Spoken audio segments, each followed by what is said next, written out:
Praise the Lord. శ్రీమతి Charles Cowman గారి రచనల నుండి ఎడారిలో సెలయేర్లు అను గ్రంథము నుండి అనుదిన ధ్యానములు. నమ్ముట నీ వలనైతే నమ్మువానికి సమస్తమును సాధ్యమే. మార్కు సువార్త 9:23. కష్టాల్లోనూ బాధల్లోనూ శ్రమల కొలిమిలోనూ విలువిల్లాడుతున్నప్పుడు ఒక క్రైస్తవుడి ప్రతిస్పందన ఎలా ఉండాలి? వేదనకరమైన పరీక్షా సమయాల్లో ఒక క్రైస్తవుడి దృక్పథం ఎలా ఉండాలి? ఎప్పటిలాగానే ఉండాలి. క్రైస్తవుడిది ఎల్లవేళలో ఒకే దృక్పథం, ఒకే ప్రతిస్పందన, విశ్వాసంతో దేవుడి వైపు చూడడమే. ఇందులో ఎలాంటి తేడా ఉండదు. దుఃఖంలోనూ సంతోషంలోనూ కూడా క్రైస్తవుడు ఒకే విధంగా ఉంటాడు. పరిస్థితులు అతడి వైఖరిని మార్చలేవు. క్రైస్తవుడు కష్టాల వైపు చూడడు, కానీ కష్టాలకు పైగా చూస్తాడు. అతడు కష్టాల్లో ఉంటూనే తన కనుదృష్టిని పరలోక వైపు కేంద్రీకరించి ఉంటాడు. అందుకే అతడికి కష్టాలు కనిపించవు. అందుకే అతడి చుట్టూ ఉన్న కష్టాల వరదలు అతడిని ముంచేయలేవు. శ్రమల కొలిమి అతడిని కాల్చివేయలేదు.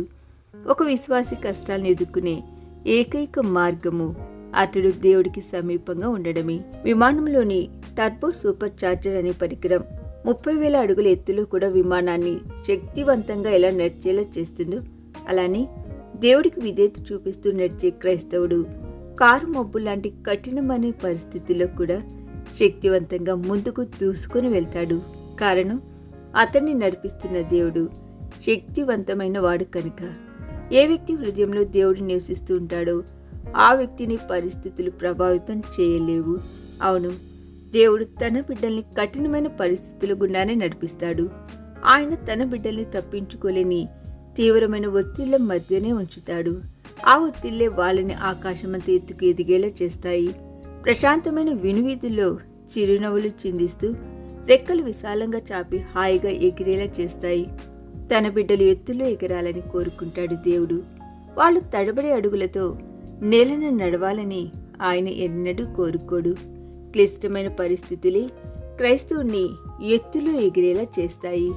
సాధారణ పరిస్థితులు నేలను నడిపిస్తాయి. అడుగులు తడబడేలా చేస్తాయి. త్రొట్టిల్లి క్రింద పడేలా చేస్తాయి. నమ్ముట నీ వలనైతే నమ్మువానికి సమస్తమును సాధ్యమే అని ప్రభువైన యేసు పలికిన మాటలు విశ్వాస జీవితంలో అత్యంత ప్రాముఖ్యమైనవి. కష్టాల్లోనూ పరీక్ష సమయాల్లోనూ విశ్వాసికి కావాల్సింది నమ్మకమే.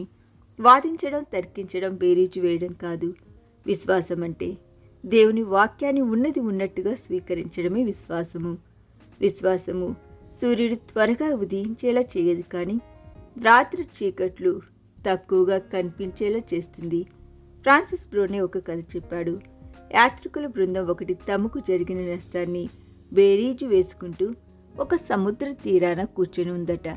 వాళ్లలో ఒకడు తన కుటుంబాన్ని సముద్రంలో ముంచేసిన ఓడను గురించి చెప్పాడట. మరొకడు తన యవ్వనంలో తాను కోల్పోయిన తన ప్రేయసి మధురమైన జ్ఞాపకాలను గురించి చెప్పాడట.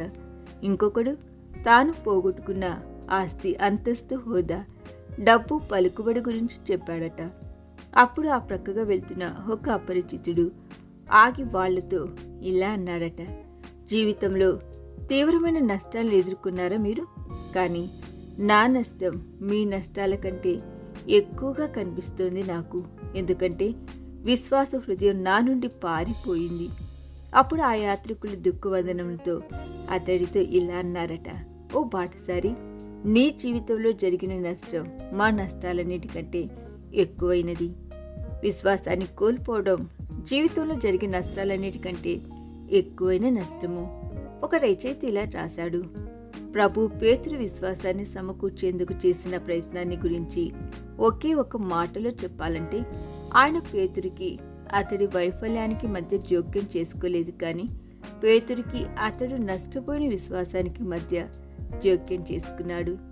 ఒక వ్యక్తి గౌరవాన్ని పోగొట్టుకున్నప్పుడు, అతడు సత్యానికి దూరమైనప్పుడు, అతడు సత్ప్రవర్తన కోల్పోయినప్పుడు, అతడు జీవితంలో కొంతవరకే నష్టపోయినట్టు, కానీ అతడు దేవుని యందలి విశ్వాసాన్ని కోల్పోయినప్పుడు అతడు సమస్తాన్ని కోల్పోయినట్టే.